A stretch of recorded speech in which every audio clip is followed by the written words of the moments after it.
ইতিহাসে প্রথমবারের মতো একটি অবাধ ও সুষ্ঠু নির্বাচনের জন্য প্রস্তুতি নিচ্ছে বাংলাদেশ। ফেব্রুয়ারিতে নির্বাচন আয়োজনের বিষয়েও বদ্ধপরিকর অন্তর্বর্তী সরকার। এমন পরিস্থিতির মধ্যেই আগামী ২১ অক্টোবর আবারও টালমাটাল হতে পারে দেশের রাজনীতি। কারণ তত্ত্বাবধায়ক সরকার ফেরাতে আপিলের শুনানি চলবে এদিন।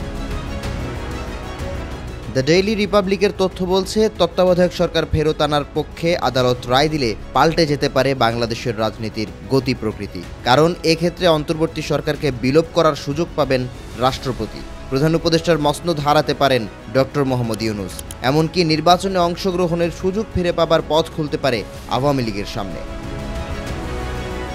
তত্ত্বাবধায়ক সরকার ব্যবস্থা বাতিল করে দেয়া রায়ের বিরুদ্ধে আপিলের শুনানির জন্য ২১ অক্টোবর ধার্য করেন আদালত। তত্ত্বাবধায়ক সরকার ব্যবস্থা অন্তর্ভুক্ত করে সংবিধানের ত্রয়োদশ সংশোধনী জাতীয় সংসদে গৃহীত হয় ১৯৯৬ সালে। ২০১১ সালে সংবিধানের ত্রয়োদশ সংশোধনীকে অবৈধ ঘোষণা করেন সুপ্রিম কোর্টের আপিল বিভাগ। একই সঙ্গে বাতিল করা হয় তত্ত্বাবধায়ক সরকার ব্যবস্থা। সেই বছরেই জাতীয় সংসদে পাশ হয় সংবিধানের পঞ্চদশ সংশোধনী আইন। সেখানে তত্ত্বাবধায়ক সরকার ব্যবস্থার বিলোপ সহ আরও কিছু বিষয়ে পরিবর্তন আনে আওয়ামী লীগ সরকার। এই রায় পুনর্বিবেচনা চেয়ে গেল বছরের অক্টোবরে একটি আবেদন করেন বিএনপি মহাসচিব মির্জা ফখরুল ইসলাম আলমগীর।